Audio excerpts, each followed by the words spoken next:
I'm now going to give Brian Molefe an opportunity to speak.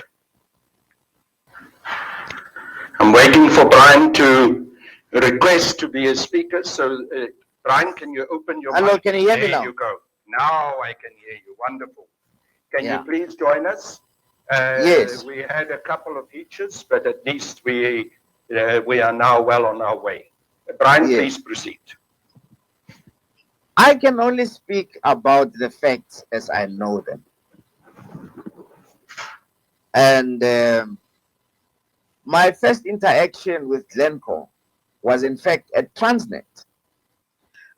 Glencore is an exporter of coal, and we, as Transnet, they were our client because we had to carry their coal to Richards Bay together with the coal of other miners.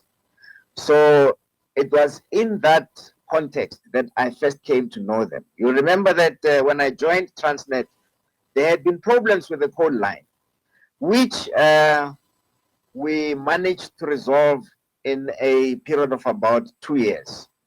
And the coal line was beginning to operate very efficiently, and we were giving the miners the trains that they needed.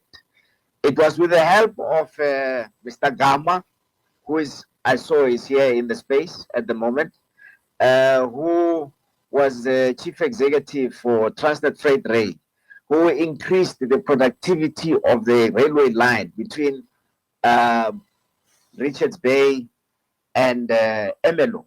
I can mention that at the peak of our performance, we were running about 27 trains a day to Richards Bay. I'm not sure how many trains they're running today, but at that time we were running about 27 trains a day. But then to improve our efficiency further, we then said to the coal miners, let us sign an agreement. When you have requested and we have scheduled you in to come and collect coal at your mine, and we send a train there, you must take that train. So you must load it and pay us for the load to go to Richards Bay.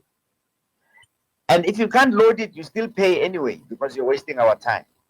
On the other hand, if you've requested a train for 3 o'clock on Tuesday, for example, and we have not made the train available to you, we will pay you the costs of the load. So it's called a take-or-pay agreement. Everybody in the industry signed the take-or-pay agreement, except this one company that at the time I knew very little about, and that was Glencore. They refused to sign the take-or-pay agreements. Until one day, we went to Glencore with Mr. Gamat.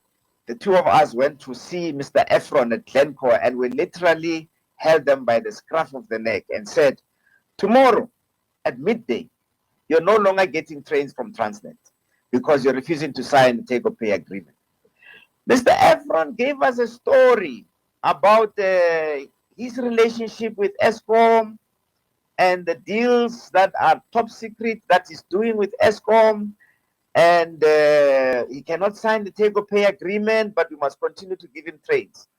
We basically said to him, look, Mr. Efron, we're not interested. Tomorrow at 12 o'clock, we're canceling the trains to Glencore and to Richards Bay. So that was my first interaction with Glencore. And then, unfortunately for Glencore, a few months later, I was redeployed to Eskom. I was sent to Eskom. I see that the president says that he's the one who recommended that I should go to Eskom, and for that I'm eternally grateful. And it is not as was alleged at the commission that I was sent by the Guptas or by President Zuma, but the president himself gave evidence that it was him who recommended that I should go to Eskom. So I arrived at Eskom. Lo and behold, here is this company again. There is no secret deal that they are doing with Eskom that at least I can see. And there is nothing of strategic importance that is exceptional that warranted them not to sign the take-or-pay agreements that we had been negotiating earlier at Transnet. When I arrived at Eskom, there was load shedding, lots of load shedding. And I got there and I asked management, and we spoke with the executives of Eskom and the board. And in time, we spoke to the entire employees of Eskom that for that year, we will only have one item in our performance agreements. My performance agreement when I arrived at Eskom was one line item: stop load shedding. Anything less than stopping load shedding was not in our performance agreement. And that became the performance agreements of the executives of Eskom. So to stop load shedding, we had to understand what the problem was with load shedding. Part of the problem was that the companies that were supplying us with coal were supplying us with substandard coal. Well, that was not a problem because the coal supply agreements provided that if companies supply you with substandard coal, you can charge them penalties. The company that had accumulated the biggest penalties for substandard coal at Eskom when I was there was Glencore. They were owing Eskom 2.2 billion rand. For some reason, Eskom was not pursuing this debt vigorously. There was a daisical approach to the collection of the 2.2 billion penalties that had accumulated because they had given us substandard coal and had contributed in by so doing to load shedding. Secondly, Eskom had been for some time before I arrived at Eskom. At Glencore had been for some time before I arrived at Eskom in negotiations with Eskom to increase the price that we were paying them for coal from 150 rand according to an existing contract, and a contract that had been signed 50 to 530 for 3 years, from 2015 to 2018. And for those 3 years, we were entitled by the contract to charge 150. The total cost to Eskom of doing so would have been about 6 billion rand over 3 years, plus the 2 billion rand that they were refusing, that they were refusing to pay, that had accumulated as penalties, would have made the total package that they were really asking from Eskom 8 billion rand, which Eskom did not have. When I arrived at Eskom, Eskom was in financial difficulties. In fact, the auditors were saying that Eskom is not a going concern, and they were threatening to qualify our financial statements as a non-going concern. So here is this company. I have its history from Transnet that actually they were less than truthful about the take-or-pay agreements, and now they want us to give them 8 billion rand on a silver platter. Now, this is where it gets interesting.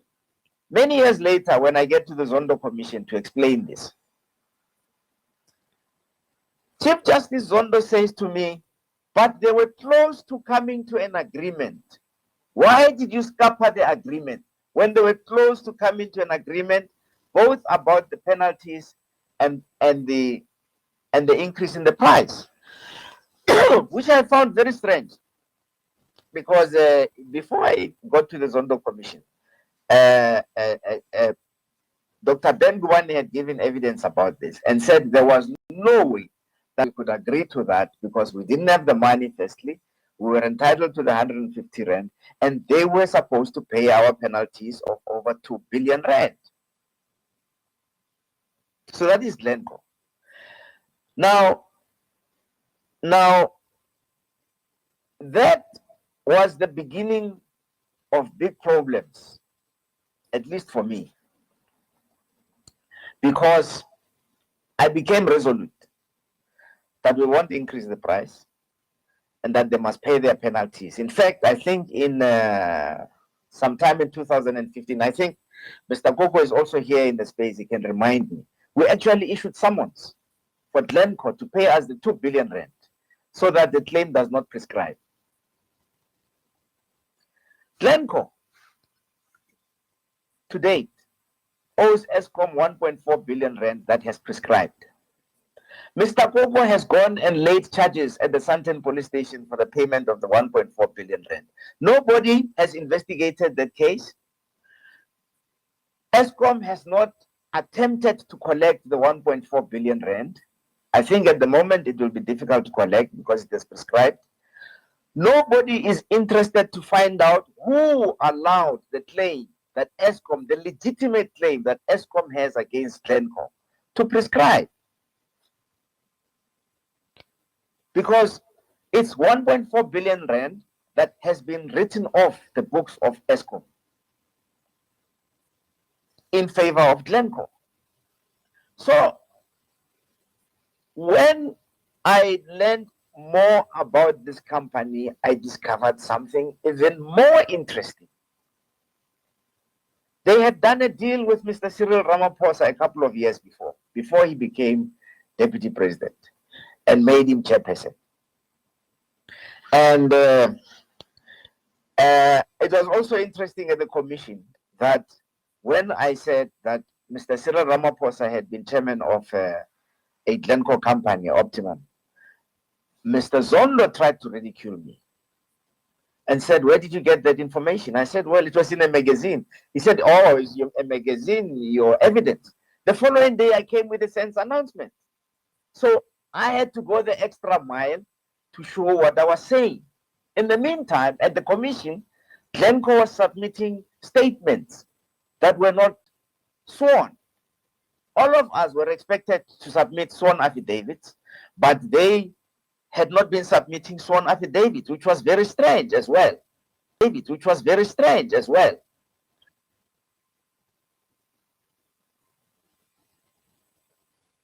Mr. Chairman, I hope, Chairperson, you're not sweeping all of this under the carpet.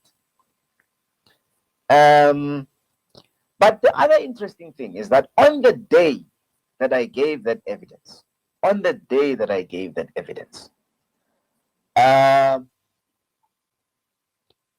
there was a blackout of South African television. My evidence was not broadcast live. And I started giving evidence at about 9. I made a statement and I explained everything in that statement, what my perspective was about what had happened. And but the television blacked out. All of them, all the channels, ENCA, SAPC, all the channels. My statement was not broadcast live. And then at about 10:30 or 11, we broke for tea. And when we came back for tea, Mr. Zondo said there had been somebody in the commission with COVID. So the commission is closed. The commission closed for about 14 days after I made that statement. That statement did not make it into the headlines of South African media. None, nobody covered it, despite the allegations that I had made, that Glencore had been trying to extort from us 8 billion rand, and they have a relationship with Mr. Ramaphosa. And later on in the commission, they tried to deny that Mr. Ramaphosa was in fact chairman of the company. I mean, I think that we have a problem with the media in our country if an objective statement such as I had made, based on facts, based on my experience as the chief executive of Transnet and Eskom, and I was not trying to cast aspersions. I was just putting the facts on the table for the commission to consider and maybe even investigate further or make an opinion. But the commission failed to do all of that. So, but I have the media partly to blame for that, because they, on that day, switched off their televisions and their newspapers, and nobody had my evidence. It was not even covered in the news. It was referred to maybe 10 days later in some news bulletins. We have a very, very serious media problem. Last week, when the United States Attorney General found Glencore guilty, the media was not interested. It was not news in South Africa. The fact that a company with which the president had a long-term relationship, by his own admission, was found to have been corrupt in the United States did not interest South African media. That is an issue of great concern to me.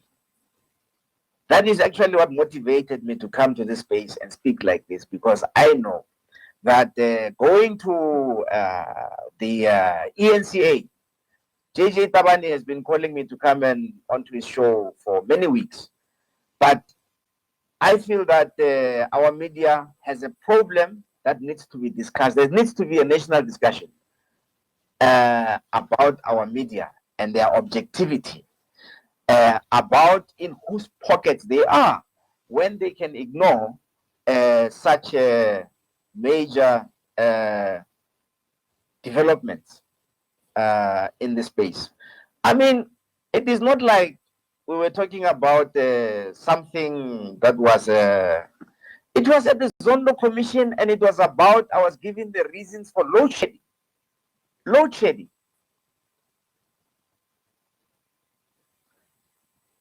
Thank you. I think I'll stop there, and then maybe later on we can talk about load shedding and what is happening there. Thank you, Brian. I see that there's a number of people who have requested to speak, and I think I should give the opportunity to some of them to participate now. I see someone from Democratic in Action. I presume it is Thabo. Thabo, I'm going to give you the opportunity to speak. Thank you, Carl, and thank you to your host and your guest, Mr. Brian Molefe, and your host, Seppo Khadima. Thank you for this opportunity to learn more about Glencore. But just before Mr. Molefe goes, I just have one question regarding the price of coal, because there's allegation that Glencore went from 150 rand to 900 rands. Was that ever achieved? Did they give that, and who signed for that? Well, I believe that I've read somewhere that is what Glencore is being paid by Eskom at the moment. It happened after my time. I don't even think it happened during Mr. Koko's time. I doubt if it would have happened during Mr. Koko's time. But remember, I left Eskom in December 2016. So when the contract expired, I think in 2018, around there, that is when the new prices were negotiated. And the current price that they are getting for their coal at Eskom is something that would have been negotiated between 2018 and now. I don't know who did it. I don't know who agreed to such a price. I have absolutely no idea. But for me, it sounds over the top, way over the top. Yes. Okay, no, thank you very much, Mr. Molefe. The host, I think it's very important. What happened as Democracy in Action? What happened earlier this year? We took the commission to court, both the commission and the president to court, citing exactly what Mr. Koko and Mr. Brian Molefe gave to the State Capture Commission, that Mr. Cyril Ramaphosa was implicated in the commission, And there was case law before us to say that President Zuma was not allowed to select who chairs the commission, of which that on its own was just against the constitution or the Commissions Act. So we then took it to court to say to the court, Mr. Ramaphosa cannot be the same person who received the report when one, he was implicated in the same state capture commission, but secondly was part of the executive. So we couldn't, if we were looking at the state and we said there was a state capture commission and the state had three legs, which is your judiciary, your legislature and your executive, and Mr. Ramaphosa was part of the executive at the time. So we couldn't handpick him and say he was not part of the state capture that happened during those years. The State Capture Commission was investigating. So those were some of our reasons why we did that. But obviously, our matter was struck off the roll, and to us that was a blow because that dealt with the issue and with the issue of Glencore per se. And then we are very surprised to learn in all the reports that have currently been issued, especially the one on Eskom, Glencore's evidences as given by Mr. Koko and Mr. Brian Molefe, it is not there. So our problem is not just, as Mr. Molefe puts it, our problem is not just the media, but our problem is also we've got a problem with the NDPP. We've got a problem with the NPA because they don't want to take all the matters against the president. They don't want to investigate anything against the president.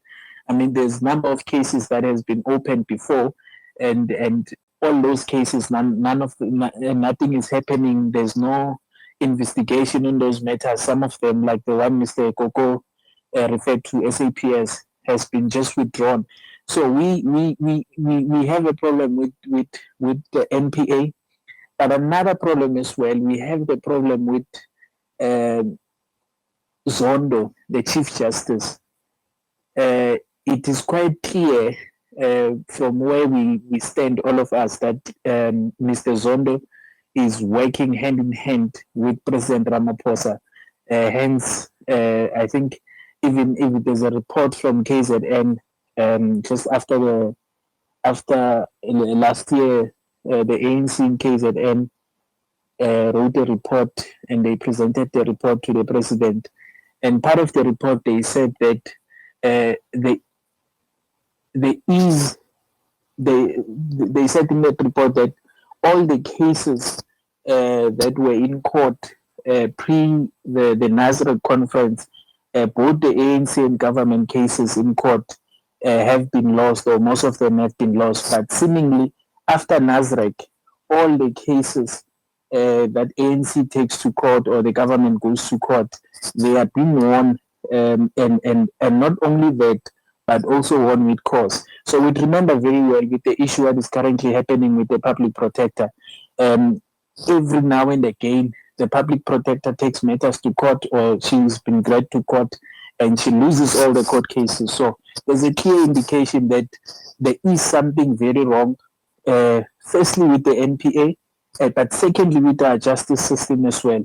So we have to, when we have that conversation about the media, we have to be very clear and start discussing the issue of media. We have to discuss the issue of the justice system. And we also have to discuss the issue of the NPA, because Cyril Ramaphosa is not the only person that is above the law when it comes to NPA. There's other members of the executive that all their matters are not being taken serious.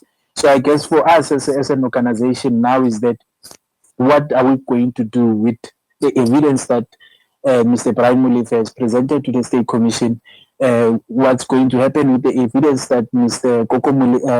Matela Koko has given to the State Capture Commission, and especially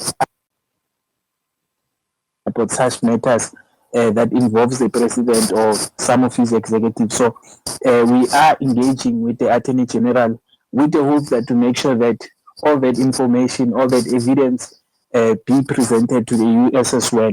And then secondly is that we want to try and see if we can because I know Mr. Koko received the SMS to say that the NPA is not going to prosecute on that matter. So we have to look at private prosecution and see, in terms of the private prosecution, if we are not able to take some of these matters and make sure that who is responsible with those matters gets to account for them. I think for us is that, and also just to go back on the issue of media, I think one of the things that we must start doing more and more often, looking at the current Twitter space now, is sitting at over 1.5 people, and I know Mr. Tui, I know he's here as well. I saw him somewhere here. He hosts now and again, I think during the week, he hosts different spaces talking about different topics. So we have to start bringing all these issues out and start speaking about them outside our traditional media spaces. We also have Inside Factor here on Twitter that they are doing a very good job, and I know they've said with Mr. Brian Molefe before, and they had the conversation, and that is recorded. So we have to start making sure that even Inside Factor itself gets promoted, it gets a proper funding or proper resources so that they can start reporting on behalf of us, on behalf of South Africans, and give us the news that we want to hear, instead of what we have been fed every day. So that is us from Democracy in Action, and thank you very much, Mr. Carl, for the space. And I think some of the comments that you have made, especially towards the end of your input with regards to the media, is really of critical importance. I also want to pick up on what Mr. Molefe said with what happened to his evidence to the Commission of Inquiry into State Capture, where that evidence was simply not reported on by the media. Many of us, Tepu Khadima, myself, have been told by people inside the mainstream television networks that there are editors of those stations who've taken decisions that we will not be interviewed. In fact, recently I had an experience where I was supposed to go onto an interview on Newsroom Africa, and literally an hour before I was removed, and when I made the necessary inquiries, I was told that the news editor of the station had intervened and said that I will not be interviewed.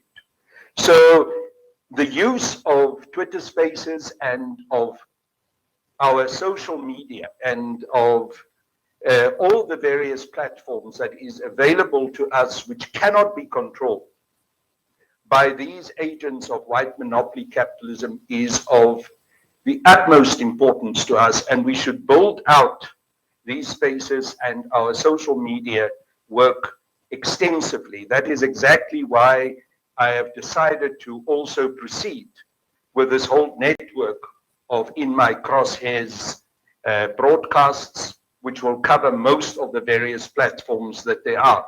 I want to call on Mr. Koko.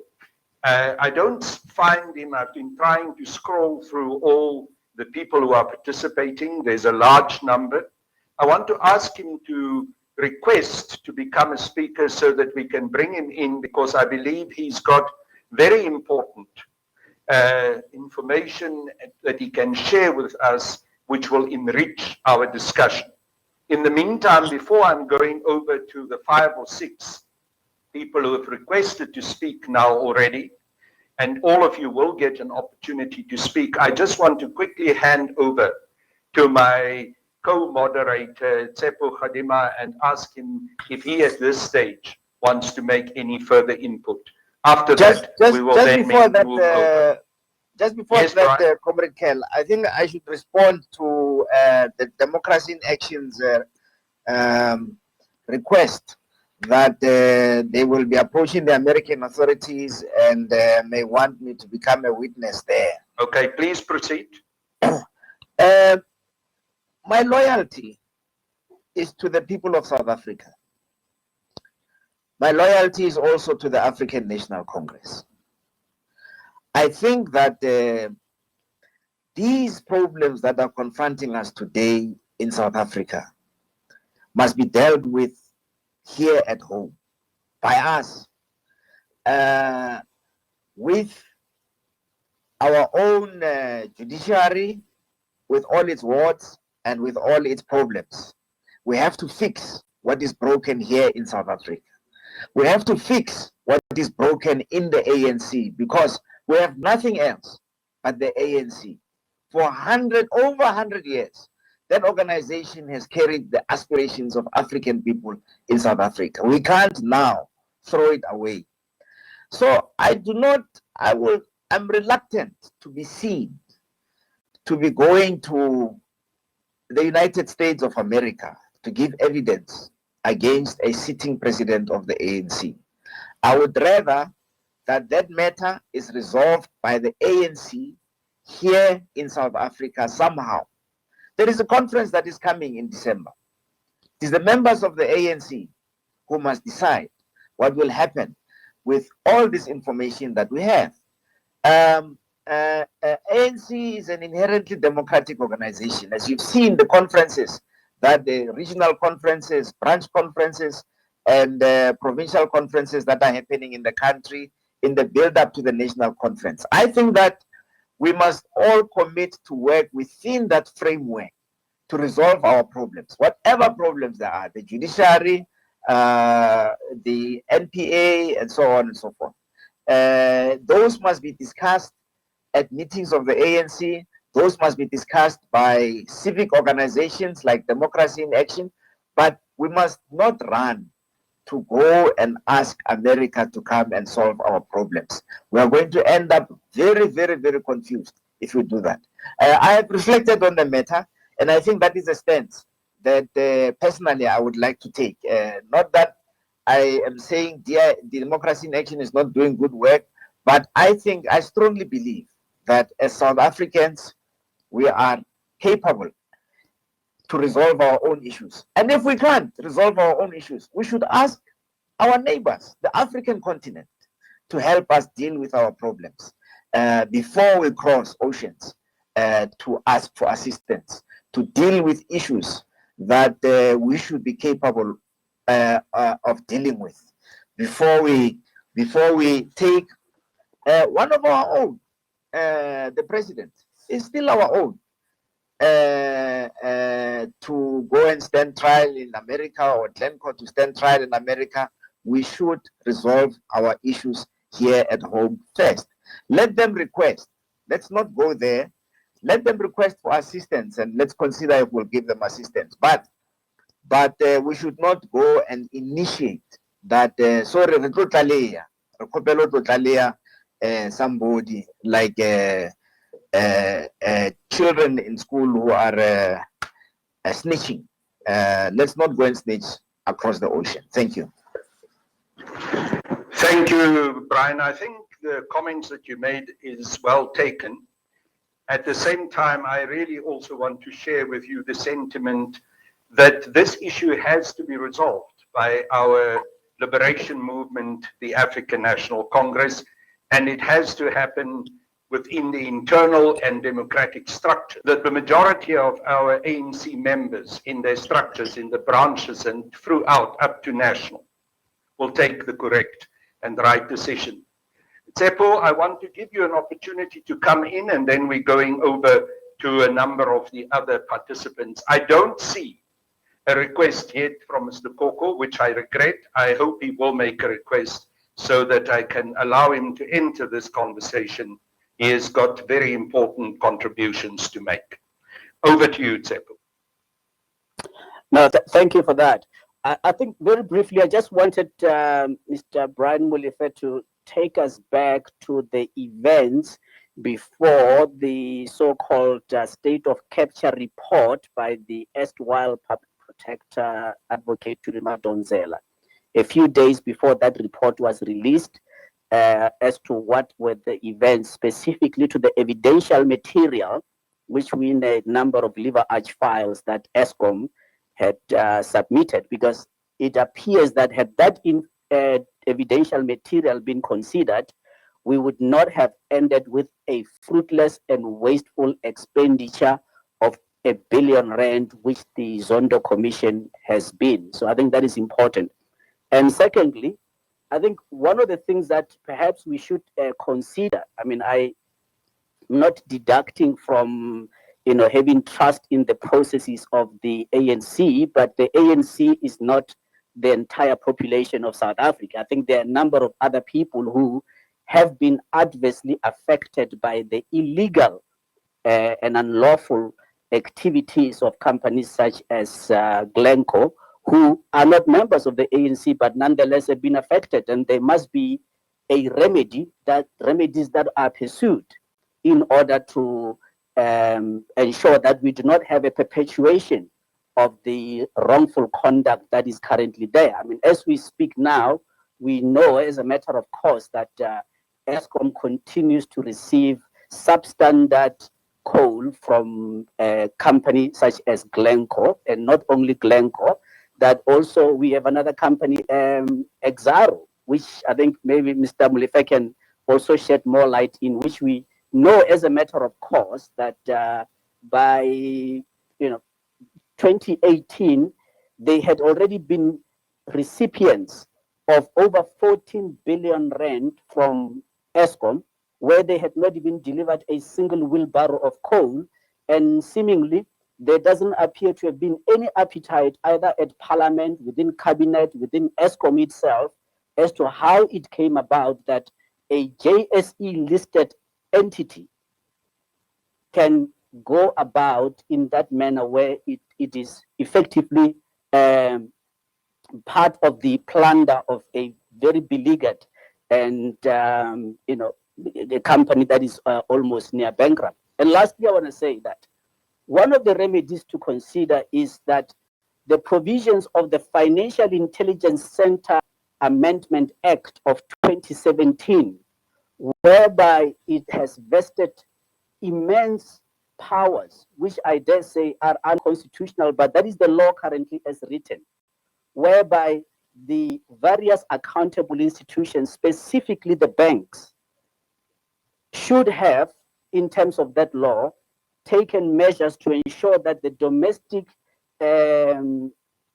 politically influential persons or prominent influential persons, as they are called, PIPs, that measures should have been taken whereby it has been established that they are high risk and therefore to close their accounts. So we sit here, not a single soul from Glencore following its admission in a judicial process through the Department of Justice in the United States has been found to have been corrupt, but there's been no action whatsoever to pass on the punitive sanction of bank account closure on either the company Glencore or even the executives of Glencore, as should have been the case. And we know as a matter of course that the banks have been wantonly closing bank accounts of various other South Africans. And I think there are many people that can share their experience.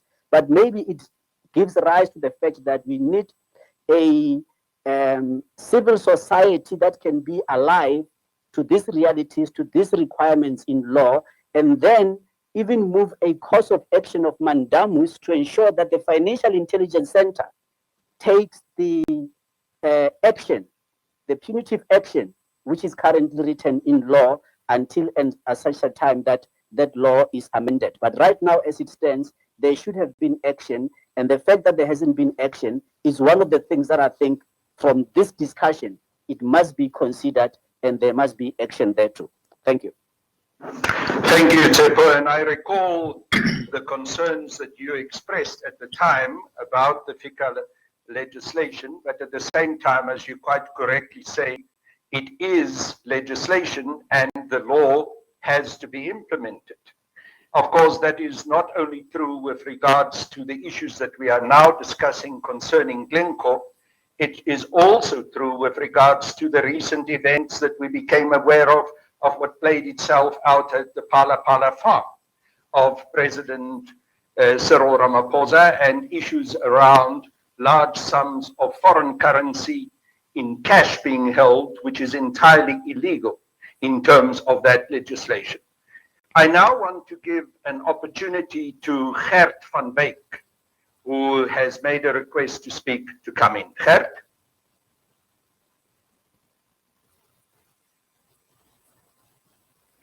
I don't know if Gert can hear me. He has not unmuted his mic. So I will proceed then to request Nkosha Shezi to join us. He has made a request to speak.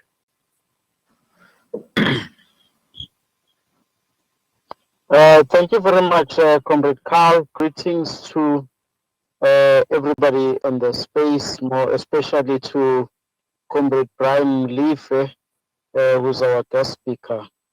I am very excited about the space itself and the discussion that we are having, and I'll try not to repeat what has been said and what I still intend to hear more of in terms of the conduct of Glencore in relation to Eskom and state-owned enterprises. And therefore, I will just speak about what I think is the impact of all of this to us as the citizens and the state of our judiciary, and whether or not can we really arrest the situation and get ourselves out of this quagmire, because whatever that is happening around Eskom, as all of us in South Africa would testify, that it's affects us directly. The problem of load shedding, just besides the fact that these private entities are looting the state resources, are stealing our monies, but now, being paid off by the load shedding that is troubling us. And therefore, my concern is around the fact that the powers of the public protector, the institutions such as public protector that would ordinarily be there to vanguard and protect the citizens of the country, and make sure that such things are investigated, and the public protector is limited when it comes to private sector, even when the private sector is doing business with government. Let alone the fact that the current public protector, whenever she takes the cases to court, should be awarded, they'll be dismissed and awarded cost on top of that, which again, goes in line with the comment that was made with regards to the ANC government having to take cases to court prior to Nasrec and losing all and winning all after the Nasrec conference. And, when we see what is happening currently with the current public protector, I think it's the same thing. Now, when you look at how compromised our judiciary is, just to substantiate that would be the allegation of CR17 bank statements. And now coming back to the issue at hand, and I like what Brian Molefe said in terms of us as citizens of this country and members of the African National Congress being able, or having a duty to come up with solutions to the problems that we're facing, and the conference that is looming, the national conference, and the fact that ANC is inherently a democratic organization, of which I want to pose a serious question to that assertion, because there has been a number of times where conferences from branch level to regions and province and national conference, where disputes arises, and these disputes must be settled in a court of law. And that court of law, the man in charge being the Chief Justice and his judges at the Constitutional Court, who have been, their image in terms of where I stand have been tainted, and they've been perceived to be used by a particular faction in the ANC. And the question really says who can help us out of this problem, because I do not really have a trust that the national conference would be conducted democratically, and the members of the African National Congress would be given a space to rise and exercise their democratic rights, as it was alleged in the Nazareth conference that R1 billion was used by the CR17 camp to subvert democratic processes.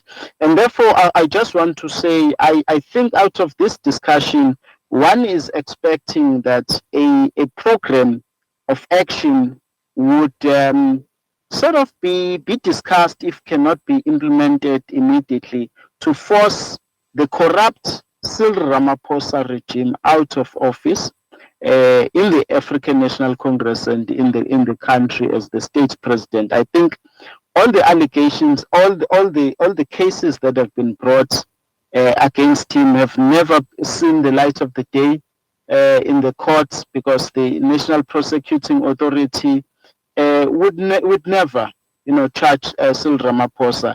I want to place my 50-cent bet now to say that, with the latest revelations by Arthur Fraser, as Comrade Carl has alluded to, the NPA will never charge Cyril Ramaphosa.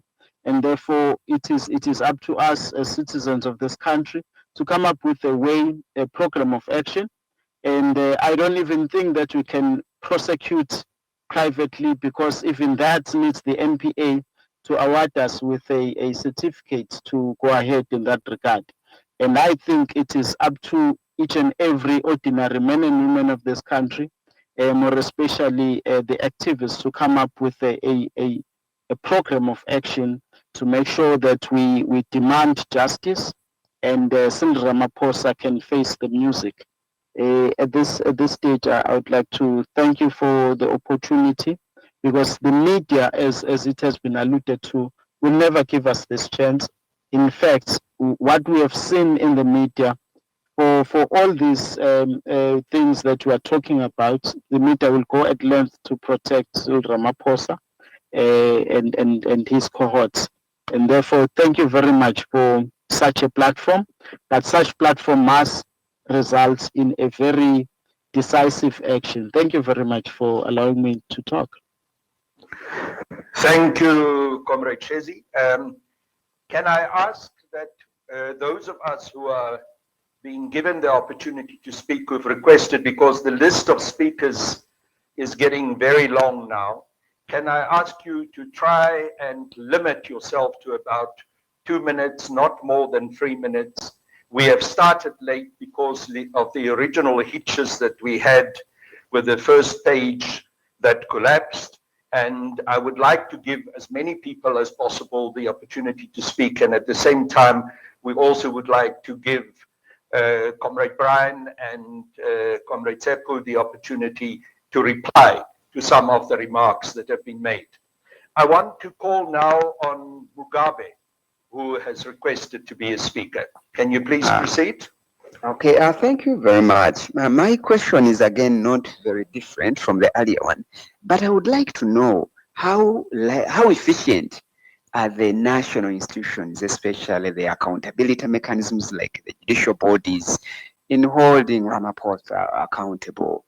And that's number one. And number two, are we able to look at other avenues like human rights bodies like human rights committees, international courts, where we feel that maybe international courts are not capable of doing a good job?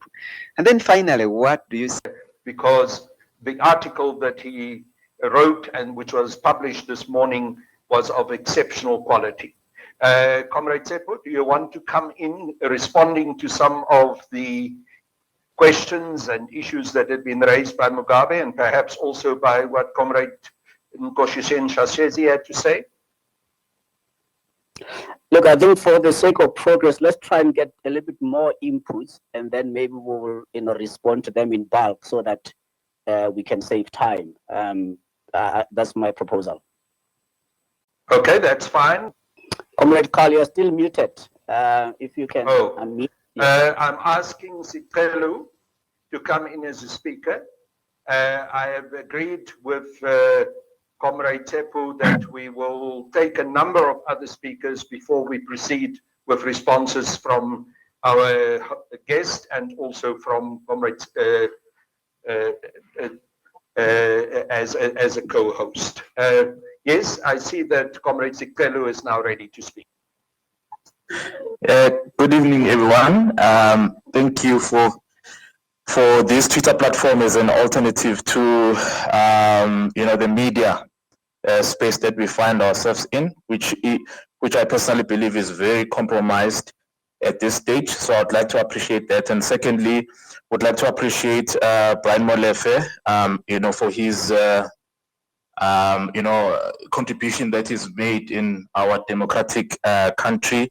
To share openly, some of the revelations that we saw in the state capture. And thirdly, I would perhaps say it is, in my opinion, a good approach that democracy in action is taking. I think we have like Tepo was saying, we have got a country that comprises of people from different political views and so on. And we've got a future also to take care of. And if part of the solutions, or at least steps towards solutions, is to engage some of the international organizations, not necessarily that we wanting them to solve our problems, but just to create awareness, like we are doing now on this Twitter space, to create awareness of some of the problems that we're facing as a country. I'll actually encourage them to go ahead, with the actions that they are taking. I think Brian Molefe's participation is well documented, even if he feels he doesn't want to physically, share and testify. I think the material is already out there. It's well, documented. They can use that.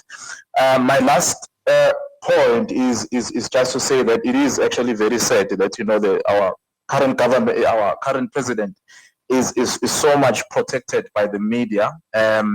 We just getting informed through these platforms, these independent platforms like this, in terms of what is really going on. I will make an example. In KZN, there's a lot of corruption around a land. For an example, just because our current president doesn't take a stance in terms of what is actually should be happening as far as the land expropriation is concerned. In case there's land that has already been returned. In fact, thousands and thousands of hectares of land has been returned, through land restitution. But that land currently is not in the hands of people. It is being looted by some of the government officials, and no one is reporting about it. Even the media. I was part of the march that took place 2 weeks ago, where my community's land is in hands of government officials, and those government officials are appointed as independent trustees. We went on a strike. We closed down Tongat, Hewlett, but it was never reported on the media. Why? Because we are touching the tycoons that are not supposed to be touched. So I wanted to just put it on record as well to say I appreciate the space, and perhaps some of what I just said now. I'd love anyone from the space to maybe engage me and assist in some of the issues that I've mentioned as far as land is concerned. But thank you very much. I appreciate the platform. Thank you, Sikelo. I'm sure that there's many of us who share those sentiments. I think we will take it offline from this particular discussion so that we can continue to keep our focus on the particular issue of Glencore and the concerns that we have with regards to that. I think when I called on Siswe Sikamuzi to join us on the basis also of the article that he wrote and which was published on the Independent online, my microphone was muted. I would like to call again on him to please accept my request for him to come as a speaker in and to join us. He did exceptional research with regards to Glencore. I now would like to give an opportunity to David, who've requested to be a speaker. David? David's got Hello? Hello? Yes, David. Yes, I am. There you are. Please proceed. Yes, and good evening, Brian and Carl, Seppo, and all the listeners. Really, the country is in fact, one can say it's autopilot. If one reads what is happening, we are being told about the conspiracy theory because there's elected conference of the African National Congress in December. Now we should ignore all these Glencore stories and Palafala farm robbery. But in particular, because the topic today is about the Glencore. I think Dr. Ben Gubane and Molefe said it before that we're going to be in big trouble when it comes to load shedding. And part of that, I guess Glencore and Ivan Klesenberg, as one of the guys who was based in this country, as the major shareholder, not necessarily, I'll say major shareholder in a way, when they had Shaduga and our prepaid president Ramaphosa, they had a good working relationship in this country. That's why he was chairperson at that time, forgetting as well that he was in charge of the war room when we had load shedding. I remember vividly when Dr. Ben Gubane said, whatever Tuli Madonsela has done to this country, we're going to regret. And they took him for granted. And we are regretting today. Brian being Brian, not even an engineer for that matter. He stabilized that Eskom with his team. And I think it speaks for itself what they've done there at Eskom. But because of pride, our comrade has. They won't accept. Today we are sitting in the dark. Some of the people might even want to listen to you. I'm not sure whether today, because we don't even know when the load shedding will come. We'll have to listen to this, because this is the only platform where we can express and ventilate ourselves. But Brian worked wonders, because I think the fight was that issue of not allowing Glencore to have their way when they wanted to increase a ton of coal. And I can tell you today, unfortunately, we are so brainwashed as black people. And I think we have to take the blame as well, beside the ANC and the government. I mean, how do you have so many Jews, so many, let me call them all Europeans. I'm not trying to be racist here, but I'll tell you straight, I'm not going to color code this thing. The issue of Eskom, we know as we speak today, that the suppliers of coal, the majority, I think more than 70% of those people who are supplying Eskom are these so-called multinationals. Black people, those who've got small mining, Brian tried to bring them into the system, and Marcella Coco, but unfortunately, because the white money capital, they make sure that that does not happen there. Even if Glencore brings a substandard coal, because Glencore, Exaro, all these so-called big boys, they are in charge of our lives. When are we going to take charge of our lives? This country belongs to us.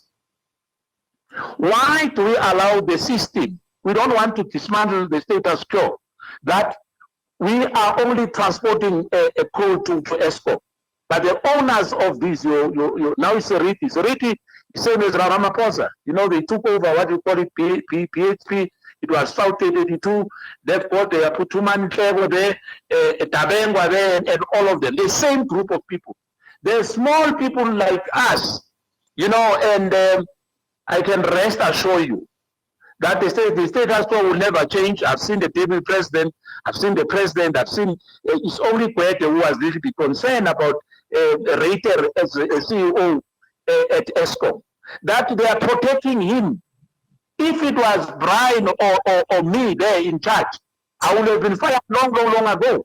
I'm not sure what is happening here, because the country is crying, but I can tell you, The raider Eskom is going to cause the ANC to lose political power in this country. No one, perhaps in the rural areas, yes, but in this area, this camp needs to be investigated. Whatever it takes. Brian was a little bit too softy. I don't care whether the president go and being prosecuted in the US. So be it. Because we have the MEC who's failing us here. They are a drum majorate. They are cheerleaders. They can't challenge the president. They can't say anything today because they are gatekeepers. They are the people who are delaying our freedom. In fact, we are being insulted. If you can hear how people are insulting Brian, our own people, white people, as I'm saying to you, I'm not racist, but I'm going to be frank and honest.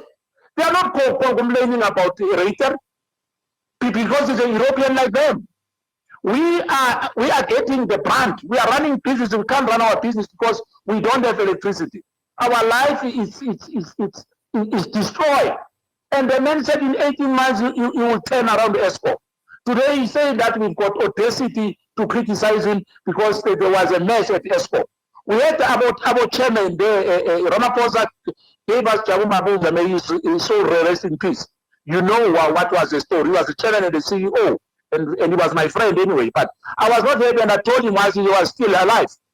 To say, but really, I would have declined that post. Today we've got Mahoba there. They are stooges.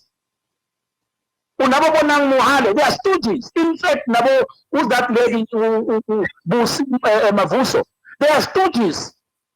They are gatekeepers. People who are capable, who run, who change things. Brian Molefe and myself, they are out in the cold. In fact, they are being insulted every day, and they expect us to keep quiet. And the country today, that same South Africa, what we call that group, the same South Africa was on the street when the former president was taking hands. And expect that everybody must have hands. We are not. We are not his kids. I'm saying to you, Arthur Fraser has shown that Bloemfontein 11 judges who are in fact ruling us today. He alone, he took a decision, and the media came up with conspiracy theory. No, the president gave him all the latitude. He took the decision alone to release Msholozi. And today, he took a decision alone as well to give us what is happening at that Palafala farm. Money laundering. The president is saying, no, it's not tax money. It's tantamount because remember that he has to pay tax. If you are not paying tax, you are stealing our money. It is not, how can you have so much money in a farm? It doesn't matter whether it's not government money, but at the end of the day, I can rest assured it did not declare anything. And they will try to cover in our case that we are in Reserve Bank. But we know the truth will come out. But I'm saying Glencore must suffer the consequences. There's so many small business miners, in particular in my area in Ube. You know, and you go to Newcastle and others, there's a coal which obviously, you know, the standards, whether you want 1, 2, or 3, which Eskom wants. And I'm saying the small business guys are being suppressed. You can't sell coal to Eskom because of bureaucracy. It's only these so-called big guys who are sitting in Australia, Canada, and other countries who are supplying Eskom. And they've got the audacity. Now they are changing people because Brian stood against them to say there's no way that you can charge us. We are paying 150, want to be paid 500 or 700 rand a ton. Just like that. And where is Brian today? People are being retrenched at Eskom. We are told that the man is busy with corruption. Today, once you invoke Paul Penga, you invoke Guptas, you know, they always have these ways. Once you differ, you'll be labeled RET force and that rubbish. The fact of the matter is that the president and the current MEC is failing us. And with that, I'm saying to you, you know, I don't know. I wish I was with you, not a listener, you know. But anyway, thank you so much for allowing us. This is the only time where we can express ourselves because as a speaker, there's a lot of noise coming through because you don't mute your mic. So I will again accept you as a speaker, but please mute your mic. Temba, I'm giving you an opportunity to speak. Thank you. Thank you, Comrade Carl. Good evening. Mr. Soy, I do things in the morning all the time. Good evening, Carl. Good evening, Tsapo. Good evening, Comrade Brian, and all other listeners. My main concern is the division amongst us, and we've rendered ourselves useless. And I deliberately say we've rendered ourselves useless.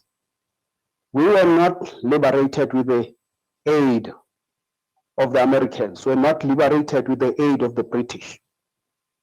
We took to the streets. We confronted a very powerful regime of the apartheid government. And we brought it down. Now, do we really want to say to ourselves, with all these problems that we are faced with in the country, we can't take a stand and destroy every little capitalist that stands in our way with one intention and one intention only, to exploit us to the core, to remove our own and replace them with their own. And we are silent, we say we don't have the power. We saw so-called revolutionaries ganging up with the pijamas, taking to the streets and humiliating President Zuma. That's my main. Actually, I'm getting angry as I think about this, because I know we have the capacity, we do have the capacity. Somebody said here should talk, I think it's in Kosenja, if I'm correct, but I stand to be corrected. Somebody said here, we can mobilize, we should take decisions, we should organize. We'll not do that. Many of us are sitting in the comfort of our couches and responding to Twitter and all. That's not how things are done. If one is done, we've got to take to the streets. We've got to do what we did in the 80s. The 80s, when every weekend without fail, you buried one and you know someone was going to die in that burial, under the barrel of the apartheid regime. We got to stand up, guys. We got to stand up, comrades, and say to ourselves, we're renaming our country. Everyone else in our society want to see fundamental change. I also link with what Comrade Tepu Hadima said, when he said that there are many people who've been affected by what has been done by Glencore, by what has been done by the broad white monopoly capitalists in this country, and the kind of role, sadly, we have to acknowledge that President Ramaphosa is playing in the context of that exploitation. And that under the circumstances, the ANC, yes, is an important battle and terrain of struggle. But the terrain of struggle is much broader, and it has to include the many different and various organizations, especially in terms of building African and Black unity amongst ourselves. I'm happy to see that Sizwe Sekamuzi has joined us now as a speaker, and I want to hand over to Sizwe and ask him to come in. Sizwe, you are welcome. Thank you, Mr. Niehaus, and good evening to you. Good evening to Mr. Molefe and Mr. Khadima, and all your other listeners in the space.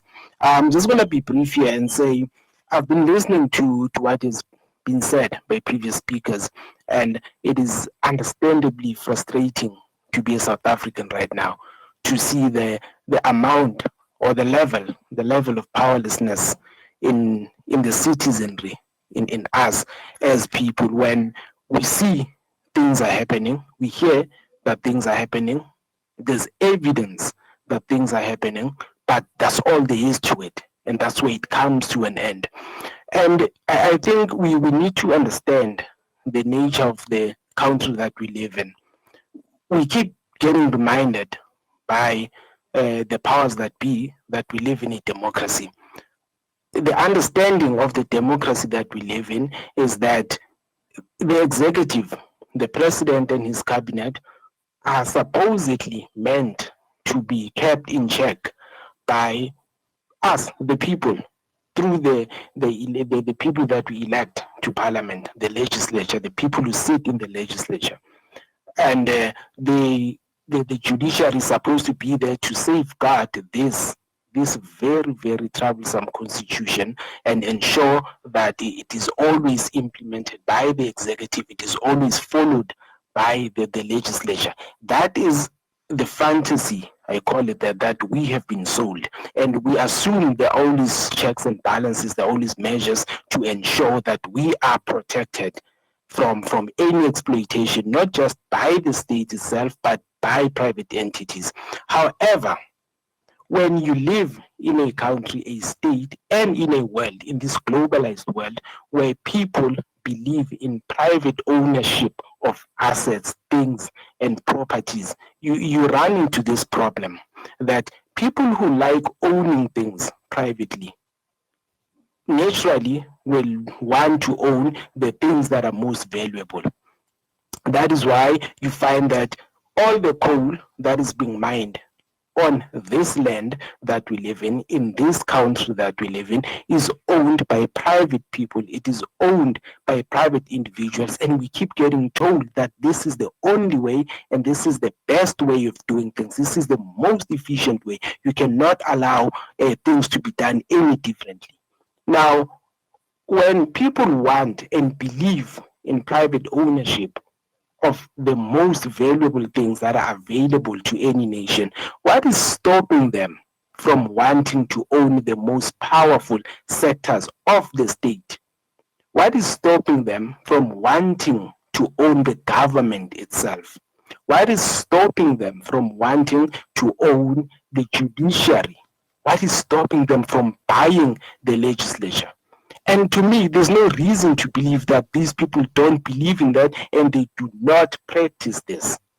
I'm getting confused. We keep getting frustrated when things don't happen, when the NPA, for instance, doesn't do this or that, it doesn't prosecute this one and it chooses to prosecute that one. There's no consistency. However, it's because it's been paid for.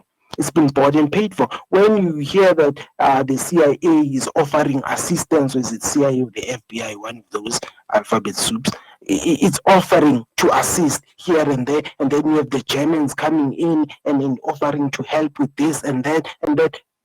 These are private individuals offering money to our state to get a stake in the running of the state, in the same way they do in the private sector. They do the same things in the public sector, but it keeps getting called the private sector when it clearly isn't, because it is being controlled by people with the assets, with the means to do that. So to me, this says we're in trouble. We're in trouble because, one, we don't understand the nature of the problem that we are faced with. We keep assuming that we can fix it through these legal channels, and unfortunately we have loyalties to certain things. Now, personally, obviously, I'm not obviously, but I am not a member of the ANC. I am not a member of any political party, and I can understand why people who are members of certain formations would need to be loyal to the formations. However, the issues that we are faced are not ANC issues, are they? You know, load shedding, and load shedding is fine. I mean, it can be handled.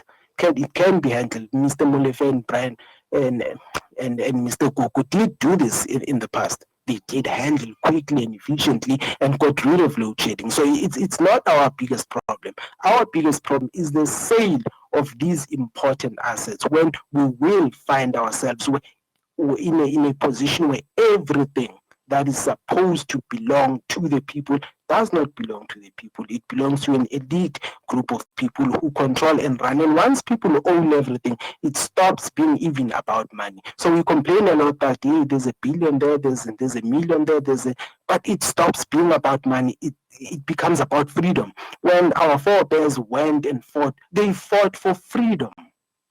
At least that's what they believed they were fighting for. But now we will find ourselves in a situation where we don't have any freedom. We don't have a say as we are currently experiencing right now. We are complaining about the issue of the president and the things that he's been seen to be engaging in. We've been suspicious of him. Some of us have been suspicious of the president and the sort of company that he keeps and the sort of things that he gets involved in, or at least gets put into. But nothing ever comes of it. And it is likely that nothing will ever come of it. Why? Because our state, our government, from the media to everything that is important in influencing and driving the agenda has been bought and paid for. And we are start thinking, no, these things have to go through processes. When you ask, they tell you, no, let the law take its course. Let these processes come to fruition. They'll never come to fruition because they are being controlled. They are not being run by the state. They are not being run by the Constitution. The Constitution and the implementation of the Constitution itself has been paid for by the people. Again, I emphasize, people who believe in private ownership will want to own everything, including the judiciary, including the legislature, the NPA, the police, anything that's there to influence the agenda and drive the public agenda will be owned by these people. We know who owns the media.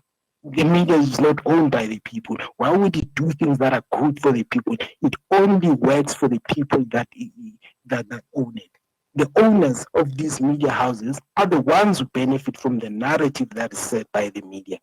And that's all there is to it. So it is up to us to start understanding and coming to terms with what we are faced with. And once we do that, maybe we might stand a chance. Maybe we might start doing the right things. And it will manifest itself in us not continuously complaining, but implementing programs that don't really correspond to what the state wants. The agents and who are the agents of large monopoly capital. But that infiltration already started long before the ANC was unbanned. And that the program of action that those who were infiltrated had in terms of the negotiations is now the result of what we see in South Africa. So I think the comments that you are made are disturbing, but they're at the same time also well taken.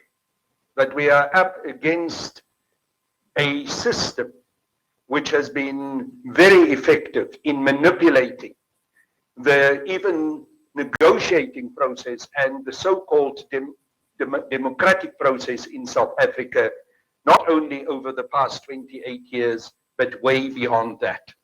I now want to give an opportunity to Mind Leverage to come in, and after that, I'm then going to ask Brian and Tepu Khadima to come in and give some responses to the comments that have been made. Mind Leverage, the floor is yours. I think some of our participants perhaps are no longer with us, or they are not at this stage paying attention. I would like to give Sepewe Wolf the opportunity to come in. I've seen that she has responded a number of times by indicating that she liked what other speakers are saying. So, Sepewe, you are welcome to come in.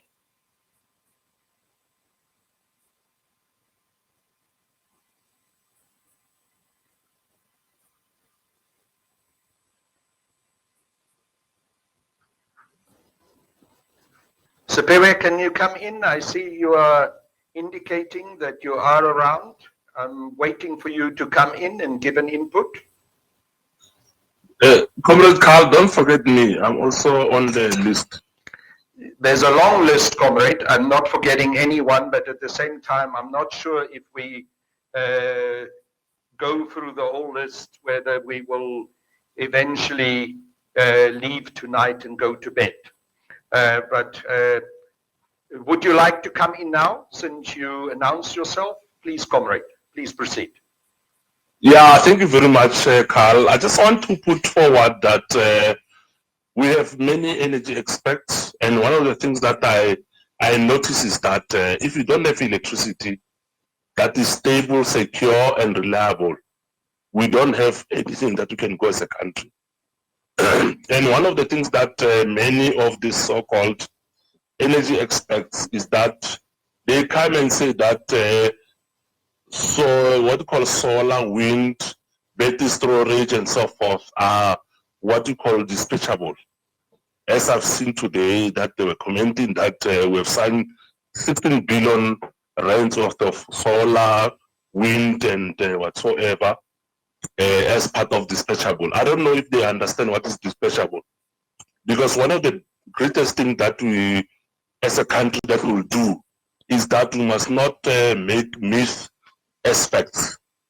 We must provide facts to the public and we must understand what is dispatchable and what's not dispatchable. If you look at Eskom system since 1923, what do you call that guy, Van der Belt or Van der Belt, is that coal was the backbone of our... Van der Bijl. Yes. It was a backbone of our system for so many years because of it provided us with energy at 50 hertz, or what you call 50 frequencies per second. And then when we call some of the pundits, they will say that no, you must provide solar, wind, and whatsoever. They can't provide you that. They will never. It is impossible. Science dictates that you must have a stable system that will give you a reliable, secured system. So when you look at the South African system, we don't have hydro, of course we don't have it. We don't have geothermal. What we have is coal, and what we have is nuclear, because we've got uranium. And those are the things that we can see. How do we make our system work? We are going to lose 24,000 megawatts of coal from 2030 and so forth. So what do you want to have? You must find the backbone of the system. You know, there's something called physics second law, which says that frequency force is equal to mass multiplied by the force equal to mass multiplied by acceleration. And a lot of times you have these guys who talk a lot of nonsense, who don't understand what is science, who says that we must have all these other things, and then they don't understand. And the public is fed with misinformation. If you remove coal, and those who know, they are afraid to talk, like me, because we need to educate the public to say that we need to understand a system that works is that we must have reliable supply of electricity 24/7. When someone wake up at 5 o'clock in the morning, when they want to have tea, they must be able to have tea. And not someone will say, no, the tea is not available because of we don't have the sun or we don't have the wind. So those are the things that I wanted to put to the forth. I don't want to go forward, and I said, yeah, that's all my contribution. Thank you. Thank you. Well, Comrade Brian and Comrade Coco did Yeah. manage to Comrade give Carl, us the before- tea and the coffee at the right time. Comrade Brian, Yeah. you wanted to come in. No, I just wanted to say that I noticed that Comrade Batabile Dlamini has requested a long time ago to speak. I don't know if we can give an opportunity to speak now before we come in.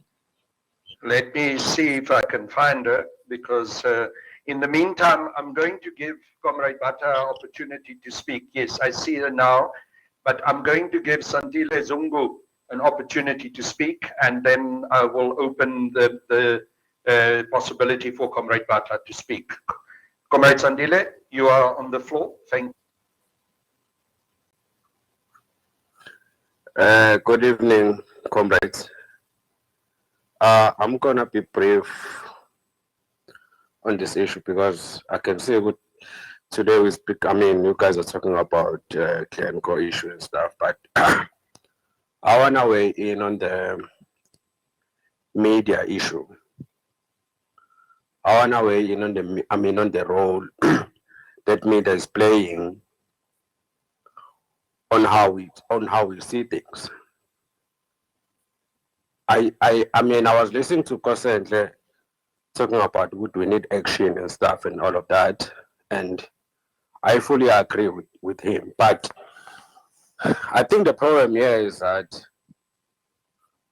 we need to have or we need to educate our people, Luguti. Now it's time to stop following the media, because the media has become the aspect of law. They will come like, an aspect of law, like, a person who's got a law degree and stuff, and then, but if the media is against on what that aspect of the law is saying, then people will follow the media, you know? It doesn't matter whether that person who's saying that on the media is well educated about the law or not. It's as if now, whatever that media is saying goes. Whether it is true or whether it's not, whether it is proven or not proven, but whatever the media says goes, because we rely on the media each and every day. When I wanna see what is Eskom is doing, I'm not gonna do a research or do investigation on why is Eskom is performing the way it's performing right now compared to what it was performing on the Mr. Brian Molefe term and Machela Koko. But when the media come and then say, no, Brian Molefe was corrupt and this and that, but this one and is not corrupt, we're gonna take whatever that media say, even though it is crystal clear that there was, Brian Molefe, they did overcome the load shedding, but this one is bringing back the load shedding. We're still gonna continue following the media. So my point is that let us try and educate our people to start looking at media as your enemy, because right now the media is not doing it justice. Right now the media is not giving us the well investigated matters. What they do, they also, everyone can see they're pushing a certain narrative, they're pushing a certain agenda. Clearly this agenda is against us. Clearly this agenda is there to destroy us on how we think, or on how we look at government, on how we look at performance of governments, because everything they became an aspect. I'm talking about engineering, I'm talking about the law, I'm talking about everything. Whatever media says, whatever Xolani Mngambi is saying, we're going to take it, whether it's true or not. I think it's time now we educate our people about the media. We educate our people of not taking everything on the media and then put it in your mind and then saying it's correct. Because you will have an argument with a person and then they'll say, no, I watch News 24. News 24 said that. I watch ENCA said that. I saw it in the media, but do you agree what the media say? They'll say, no, those are the aspects. So it's a serious issue, because right now, when the media is saying Ramaphosa is wrong, everyone is going to say Ramaphosa is wrong. Since the media now is saying Ramaphosa is right, they're trying to protect him at each and every time. We're gonna, some people, they're gonna see Ramaphosa as a saint. So I think it's time now we need to look at the media differently. I think all of us here, I'm sure here there are spies who are gonna take whatever we're talking here and then send it to someone. It's fine, I'm not there, but when I say we need to look at the media in a very different way now, it is very important, and it's what's gonna help us to move forward and to take action, because I think the action that we need to take relies on the media right now. When the media says we need to march against Ramaphosa, they're not gonna march against Ramaphosa. People are gonna march against Ramaphosa because there's no other platform where we can get such facts, or where we can get an opportunity to speak like these things. Thank you. Thank you, Comrade Sandile.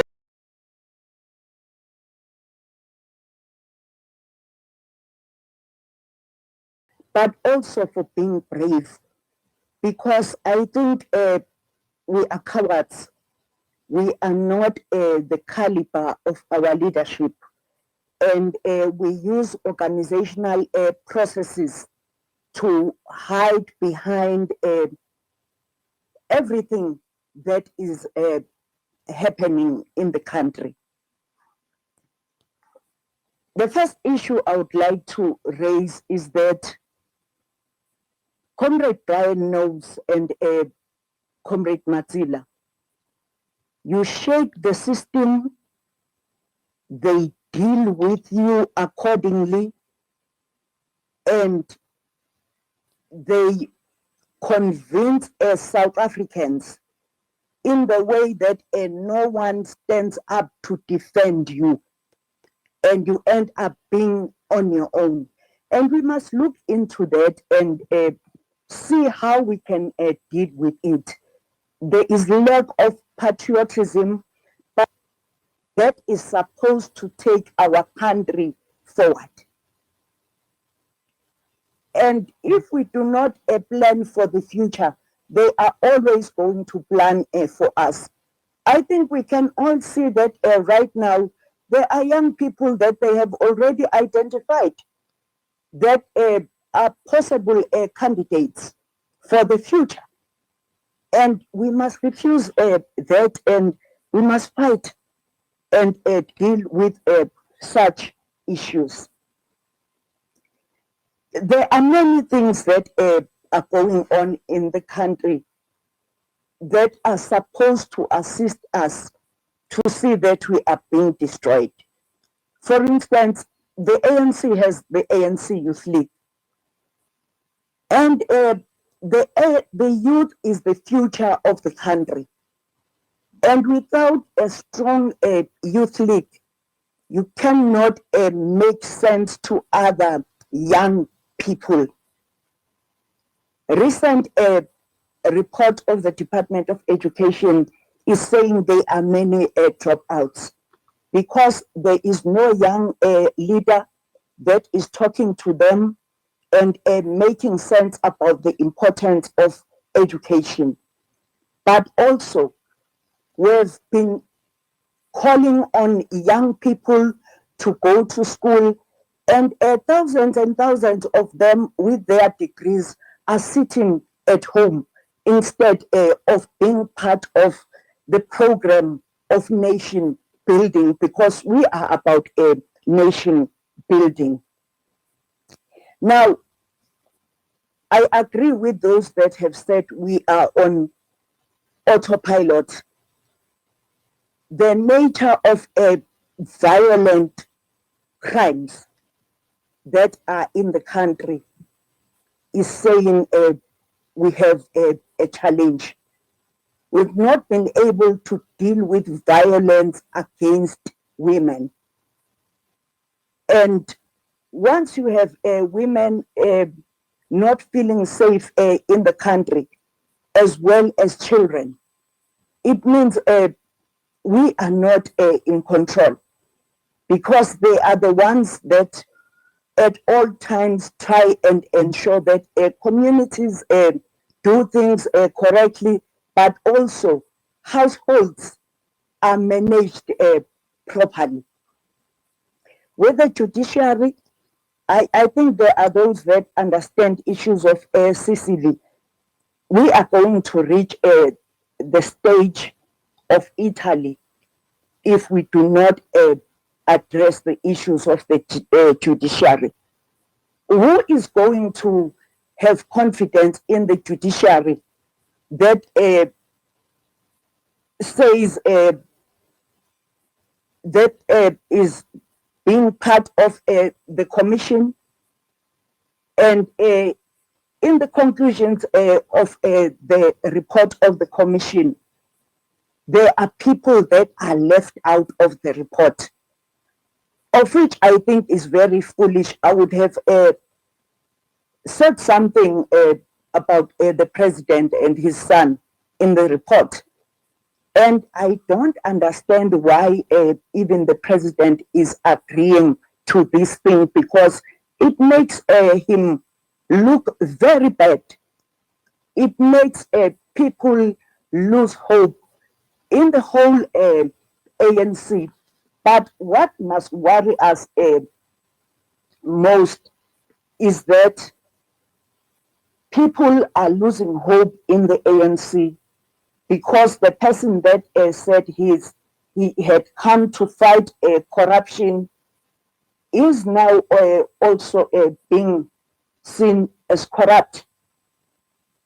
And people are going to say in the near future, no one is a good leader in the ANC.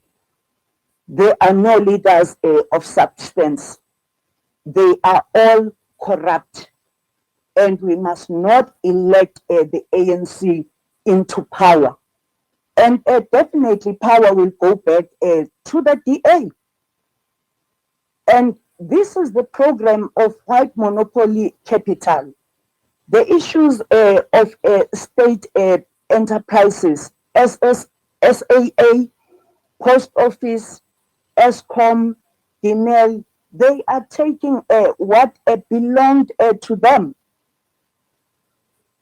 And what is it that we have done as this new government that will create a confidence amongst the people of South Africa?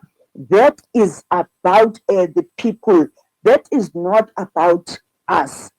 And I think we are now about us. We are also now individualistic as they are. We are no longer working as a collective. And so that in itself is also a problem. Someone also touched on the issue of people that buy their way up. And it is happening in full view. And we can see it happening now. And so what are we doing to fight all those things? Because we must fight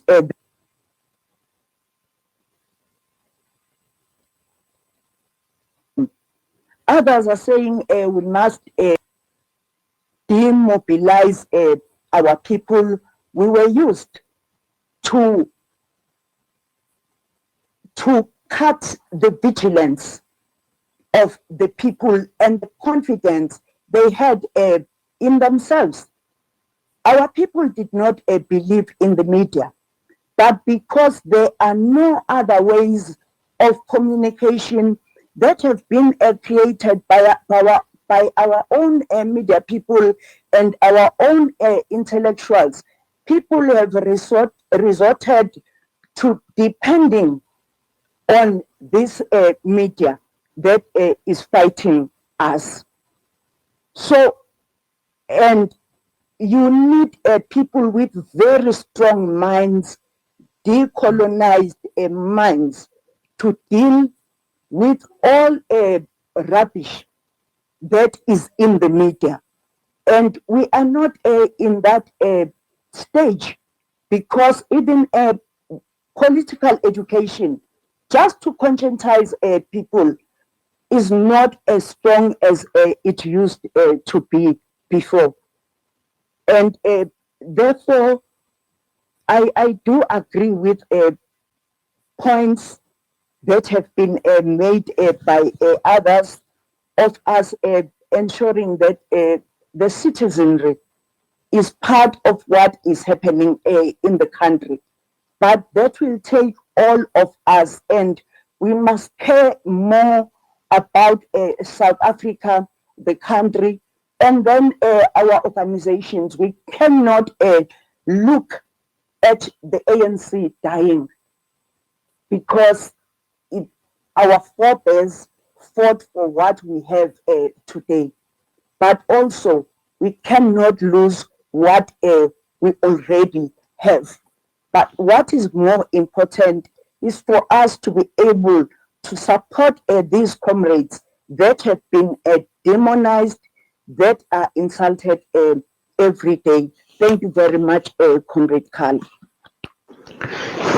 Thank you so much, Comrade Batabile, and thanks for what a decisive contribution that you've made on many different levels, on the issue of media, also on the way that women and children are treated, and I think especially on the issue of the need for us to show courage and to be prepared to stand up and not just to raise our voices on platforms such as this, but to organize ourselves so that we can resist the manner in which our society is being pulled asunder by the white monopoly capitalists. I want to consult with my co-moderator, Comrade Tsepo, and also with our guest, Comrade Brian. I think that we should try to wind up this conversation by no later than 8, at the best 10 past 8. We've been at it now since roughly 5:30.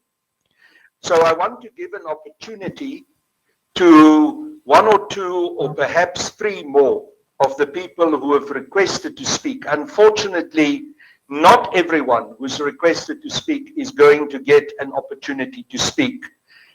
We will have other opportunities where a similar platform will be created and where you will get the opportunity to also get your voice to be heard. Comrade Tsepo, Comrade Brian, can we agree, do you agree that we proceed with taking 3 or so more speakers, and then I'm going to ask both of you to come in to give your input, and then we wind up this Twitter Spaces conversation. Would that be okay? Agreed. Thank you, comrades. I'm therefore now going to ask Roni, I think it's pronounced correctly, to come in. Comrade, Thank you. please don't forget me. Comrade, don't forget me. Don't forget me, sir. Hello? Hello? Hello? We can hear you, comrade. We can hear you. You can proceed. Oh, all right. Thank you, Comrade Carr. Thank you very much for this platform for us to engage with one another. But I'm going to this space. Nothing is going to happen to Cyril Ramaphosa. Nothing. And why do I say that? It's because those who control the means of production, those who control the economy, they have put him there. Not because they love him, but he's somebody that they've been using for a very long time and they need to use him. So nothing is going to happen to him. This is a very, very, very, very, very serious matter. In my opinion, this is the most serious matter to happen to any president since 1994. For a sitting president to have such amount of money, foreign currency, hidden in his house. And it's so serious, very serious. But like I said, nothing is going to happen to him because those who control the system, it's their person that they have in place. So we can have these Twitter spaces and engage each other. That's the most we're going to do. If we are serious, then we need to start thinking about something else to do. Perhaps civil disobedience. Until then, I don't know what's going to work. Thank you. Ronnie, thanks. I think many of us are feeling the kind of frustrations that you are expressing, and certainly this platform is only part of what needs to be done if we want to see the change that is required in South Africa. I'm asking Job Nyambose to come in. He's been waiting for a long time to participate in this conversation. Good evening, everyone. Good evening, Comrade Carl, Comrade Brian, and Zappa, and all the speakers. But I think I'm gonna be short. Thanks for the contributions that have been made by all the speakers. They've covered much of what I wanted to sort of. But I do feel it's a big need that we should have this conversation. So with that said, we've touched base on the political aspect of things. In this case, I wanted to sort of clear the air with since I've got the opportunity to ask this from Mr. Molefe. Maybe if you can help us a lot. I've got a look around and understand that it was a process to try and bring the black people the 51% procurement policy that was implemented in your time of black suppliers. So maybe just to clear the air in terms of their role, I know there is a perceived role, but having observed, that they were not given an opportunity to even present their evidence in the commission, and to a layman, it looks like they're running away, and we've seen that those who are not allowed to testify. A good example would be Mr. Fraser, and we know how they've been treated. But I just needed maybe if you can help us a bit to understand where they fit in. I'm fully aware of the pricing that they came with, and which enabled the leadership of Eskom to run this at a profitable entity, and sort of survived as Glencore monopoly, which has been sort of in partnership with their peers to determine the price and lock it and make it difficult. And thanks for the decisiveness. Before I don't want to be long, can I cut it here for now for the sake of time? Thank you, Job. I'm going to give an opportunity to Madumani, who has also been waiting for quite some time. Madumani. Good afternoon, everybody. Good afternoon, citizens of South Africa. I'm not in a political part, but I'm a citizen of South Africa. But I'm very sad because we vote for people, we put them in parliament, and some of them they are the ministers of all things that you can talk about, like Eskom. Let me dwell on Eskom. I think with the issue of Eskom, we must have a follow-up of the public protector to follow up that issue of Glencore, that Glencore must pay that money, because you cannot supply a coal that is mix of vanadium and chrome, degrade, and then you cannot supply a coal which is in a lower level in a country who is reproducing that coal, and also extra charge Eskom. That is a fraud itself, right? And that thing needs to be open as a case, because as South African we cannot be charged with our coal. This is our coal. This is our land. And guys, we are losing patience with politicians, all of them, as citizens of South Africa. And we've got nothing on the table. At the end of the day, guys, I'm telling you, I'm not lying. We're going to eat you there in Parliament. We're going to eat you guys. And do not say I didn't tell you. People are angry down there. We are angry here because you are there, you're excusing yourself with us. Eskom is expensive.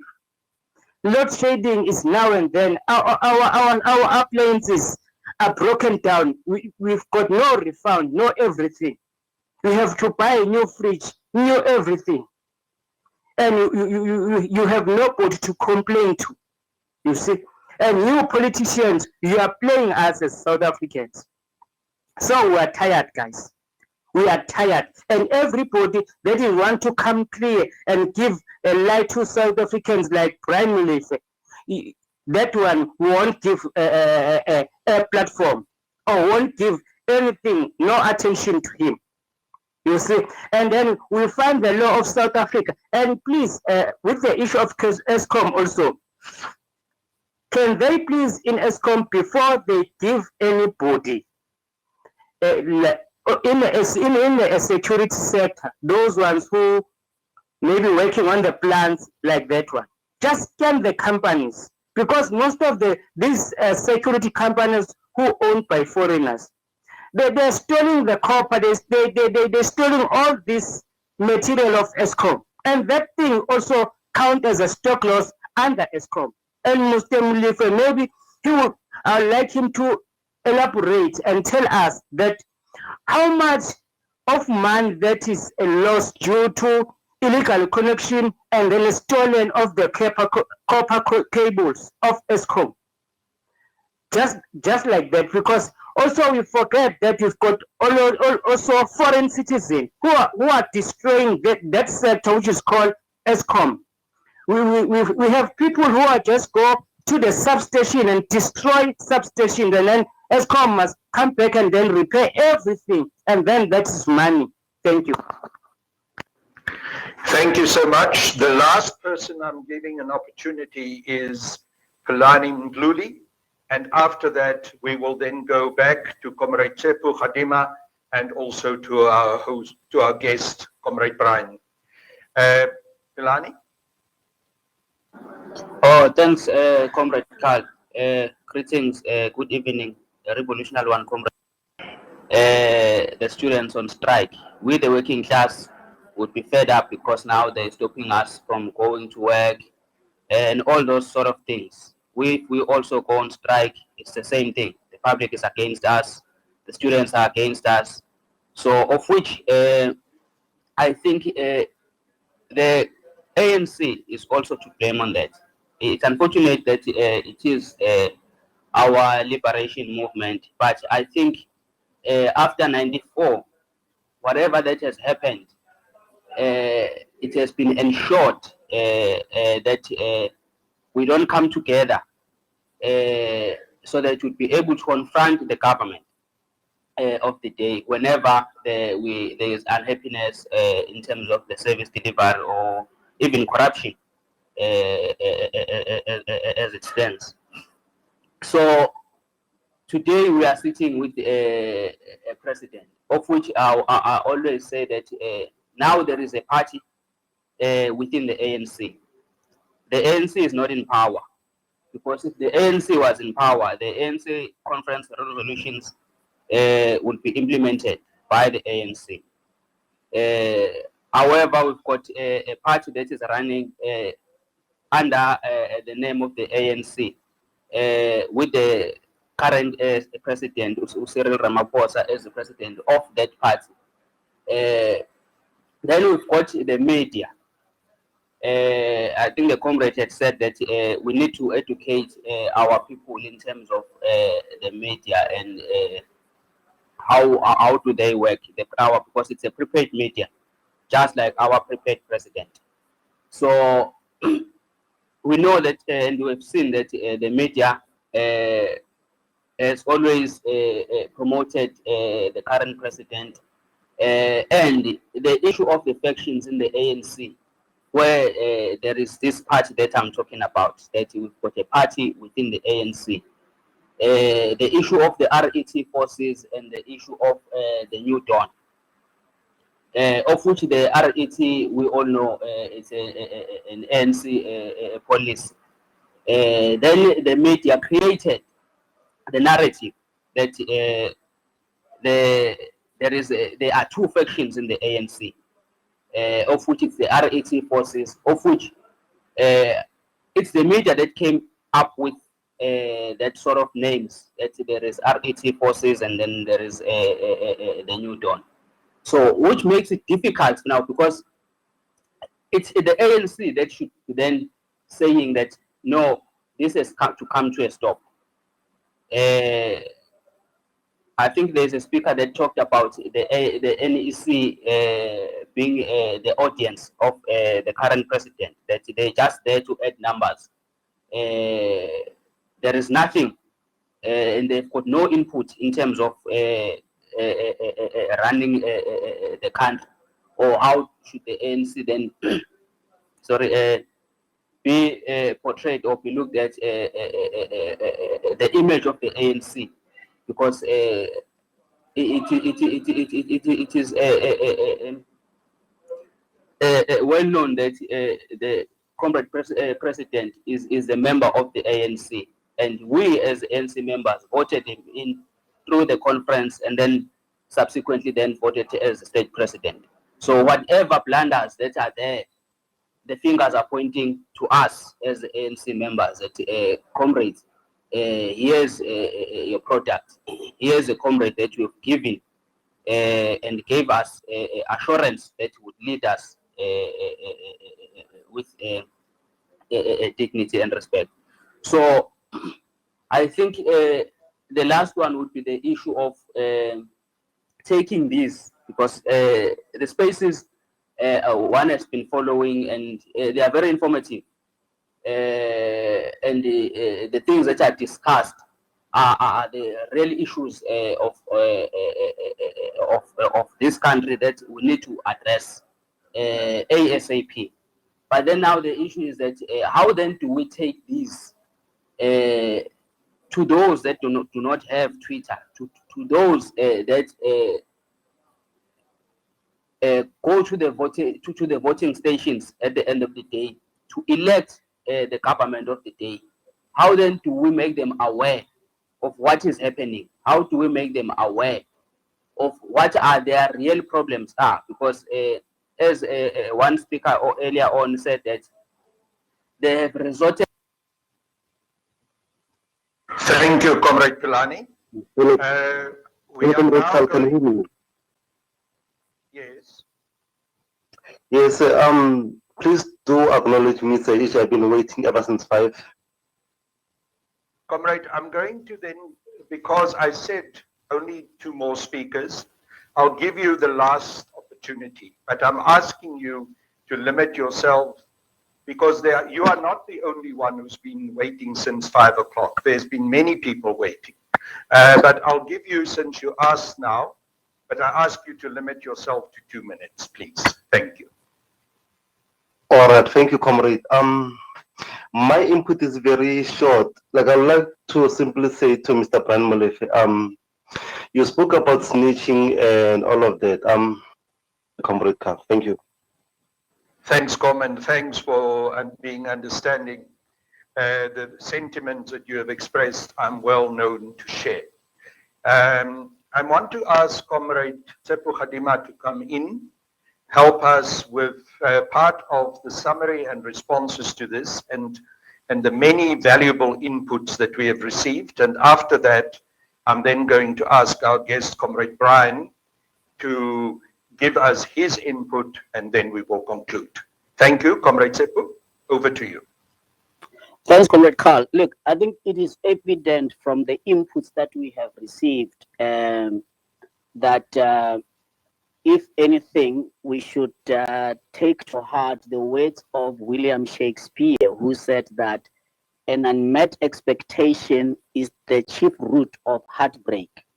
And I think that South Africans are going to continue to be heartbroken if they expect that the African National Congress has got the capacity, the means, the desire, and the appetite, particularly the NEC, the elected leadership, to do anything. Because if that were the case, we would not have been having this Twitter space here this evening. And I'm speaking so as a long-standing serving member of the African National Congress of many, many, many years, who has accomplished many tasks. I can tell you without a fear of shadow of doubt that the NEC that we have elected has got no capacity of any kind to be able to take the country of South Africa out of the quagmire and out of the situation we so find ourselves in, whereby unemployment, inequality, poverty are going to be at such levels that, in fact, the security of this, we are actually having the ANC now in the soil of the seeds of unrest that are going to come up. So I think we need to come to that realization, because if we continue to be in denial and have hope that our elected NEC has got the capacity, then we are only just, not only deceiving ourselves, but unfortunately, we ourselves are vicariously liable because we are in fact condoning a very dire situation. We must come to that realization. So from what has been the inputs that have been made, it is clear in my mind that whatever happens at the ANC National Conference at the end of this year, starting with the policy conference, if you look at the policy documents that are up for discussion, there's clearly hasn't been enough thought soil on South African soil to be able to bring companies like Glencore to book.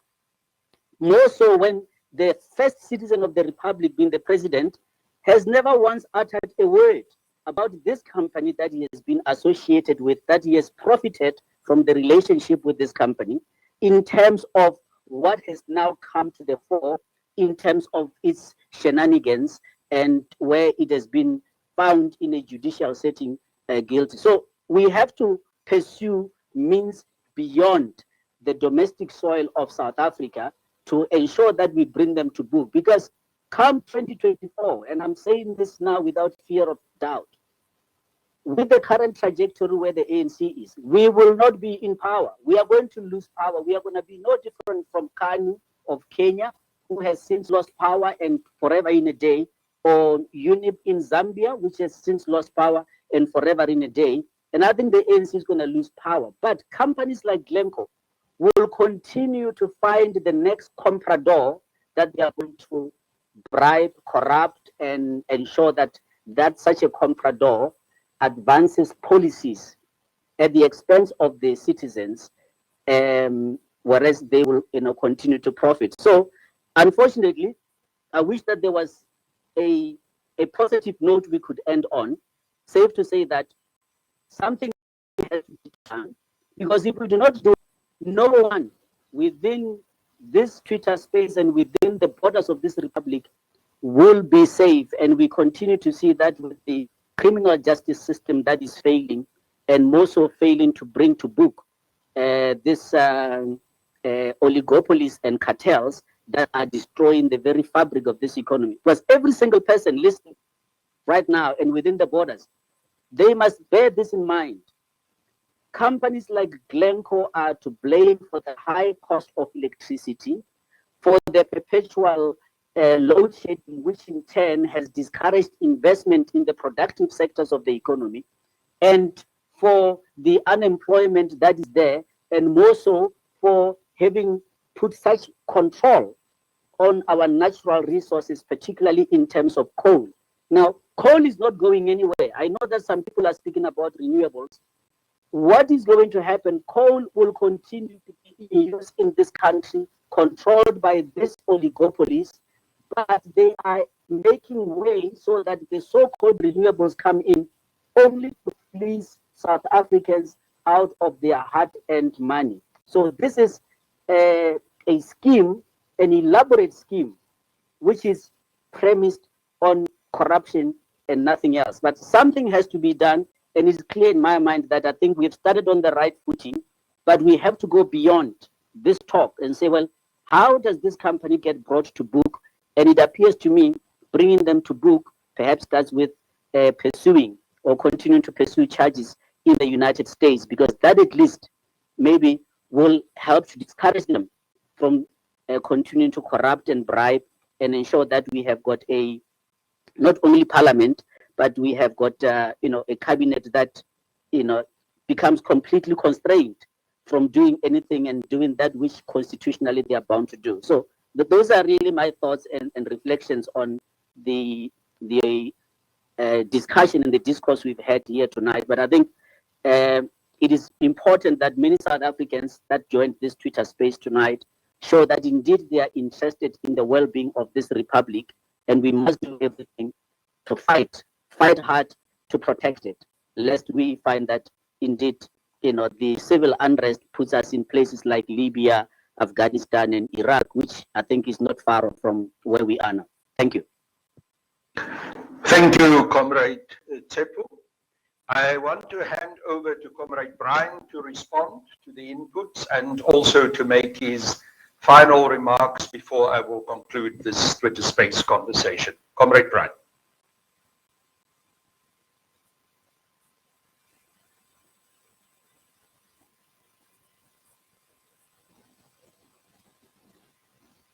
Comrade Brian, you haven't unmuted your mic, so we cannot hear you. Oh, sorry, I'm sorry about that. I will just respond to some of the things that were raised. But before, just to remind everybody that the reason we are here is because of the state of capture report of Thulima Donsela. Now, the state of capture report was a result of a meeting. It was initiated by a meeting between Thulima Donsela and Glencore. Glencore are the people that went and complained to Thulima Donsela and brought to her attention the idea of state capture. And as a result of that seed that they planted into Thuli's head, that is why we are here. And for me, I think they were playing very dirty politics and have brought us to where we are now. But we must not forget that the genesis of everything was a meeting between Thulima Donsela and Glencore that has resulted in her deciding to investigate and come up with the recommendations that were not based on findings, because there were no findings in her report. She just recommended that there should be an investigation by a judicial, by a commission of inquiry. The commission of inquiry was set up, and its recommendations are that there should be further investigations. Parliament has investigated these matters, and they have also recommended that the judicial commission of inquiry should investigate further, as admission of guilt finds. The accounts have not been touched at all. And yet, a company like Sekunjalo, which is a black economic empowerment company in South Africa, the accounts are being threatened with closing of bank accounts. They are in endless fights with the banks about opening their accounts, because the banks say that they are worried about reputational damage as a result of what they have read in the newspapers about Sekunjalo. The banks are not worried about reputational damage as it relates to Glencore. Incidentally, if I may add, Standard Bank also closed my bank account, and their reasons were also that they were worried about reputational damage. But I have not been found guilty of anything by a competent court of law. I have there is just been a recommendation that I should be investigated further, and the Constitution clearly says that I'm not guilty of anything until I've been found guilty by a competent court of law. I should be presumed innocent, and yet Standard Bank has closed my bank accounts because they are worried about reputational damage. They're not worried about reputational damage that Glencore could do to them. If I can add, a very strange thing that is also in the Zondo report is the fact that had Mr. Cyril Ramaphosa not won the elections at Nasrec, South Africa would have been in trouble. Now, that is very it's a very interesting statement, because it talks about without saying so, it talks about the person who was competing with Mr. Ramaphosa. That is a comrade in Nkosazana Dlamini Zuma. I mean, it's extraordinary that the Zondo report casts aspersions on Comrade Nkosazana Dlamini Zuma without her having been accused of anything.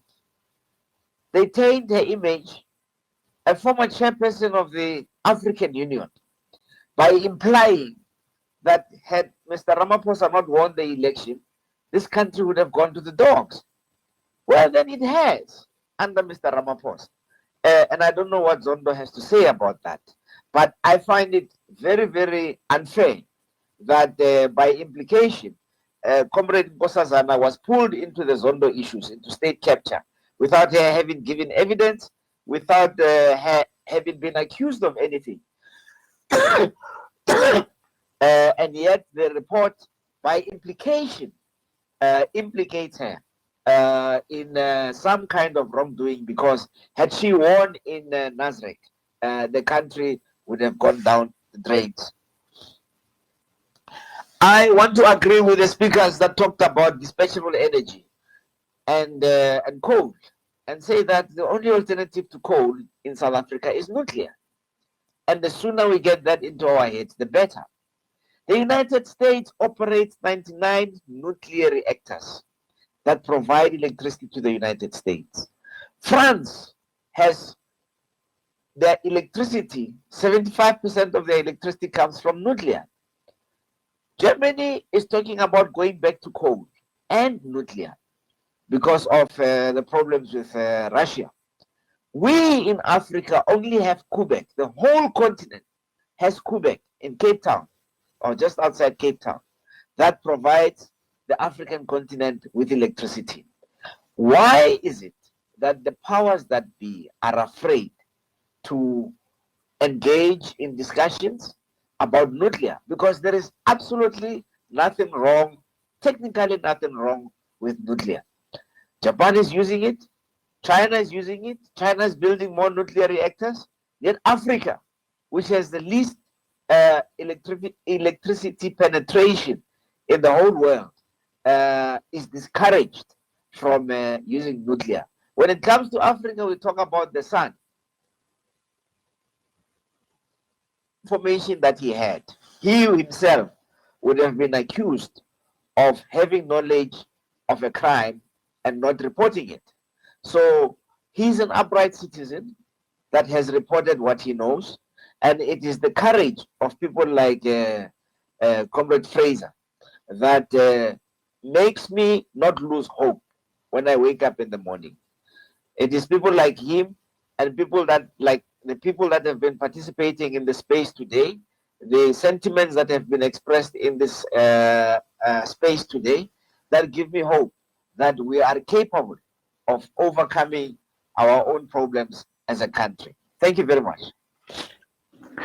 Thank you, Comrade Brian.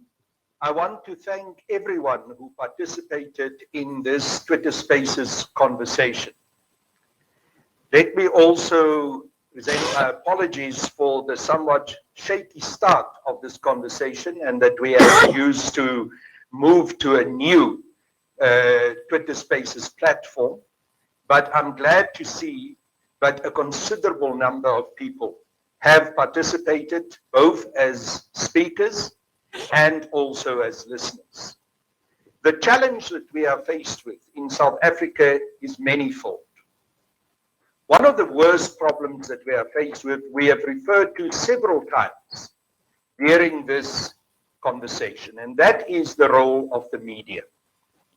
The intention of this Twitter Spaces regular platform that I'm trying to provide, which is called In My Crosshairs, is to try and counter some of the censorship that we are faced with, some of the silencing of the true news and the true facts as we have to face them in South Africa. The intention is to have 2 Twitter Spaces discussions on a weekly basis. The one on a Sunday, and I will engage and find out from you whether the time of 5 o'clock is a good one or whether you want it later in the evening. I have been approached by some people who said they would prefer it to be later. The second Twitter Space conversation on a weekly basis will take place on a Wednesday. My intention is for that Twitter Space conversation to be slightly less formal than this one, to not have as much of an input from a host, but to provide a platform where the participants can bend and talk, and to give them the opportunity to raise their concerns. There will be a theme, but we will not be as strictly bound by the input of one particular host or guest who will be participating in the conversation. Coming Wednesday, which is the 8th of June, at 7 o'clock in the evening, we will have a Twitter Space conversation around what happened at the Pala Pala farm of President Cyril Ramaphosa. And I'm very glad that Comrade Brian expressed his gratitude to Comrade Arthur Fraser for the courage that he had shown, and that he also pointed out, quite correctly, that Comrade Fraser had a duty as a South African citizen to report the crimes that have been committed with regards to the large sums of money that illegally had been stashed there and everything else that developed from there. We will have a guest, which I will announce a little bit later, who will give a short input, and after that we will give all the participants who join us in the conversation an opportunity to speak. I want to thank every one of you who gave yourself the duty and the task to come to this Twitter Space conversation and to sacrifice significant time from 5 o'clock this afternoon until now, which is already 8:30. I want to thank you for your commitment, and I want to hope that the conversations that we have here and the ideas that we express will not just stay here in this Twitter Spaces conversation, but will eventually work itself through to mobilization of our South African citizenry in order to demand justice in our country and in order to work for fundamental and radical economic change. Finally, I want to thank Comrade Brian for his participation, and also Comrade Tsepo. Your inputs and the knowledge with which you came to this Twitter Space conversation was absolutely invaluable and enriched our conversation and made it possible for us to have the quality of conversation that we could have tonight. And I'm looking forward to see all of you, and hopefully many more, this coming Wednesday at 7 o'clock at our next Twitter Space conversation, and then again on Sunday next week. Thank you so much for your participation, and have a good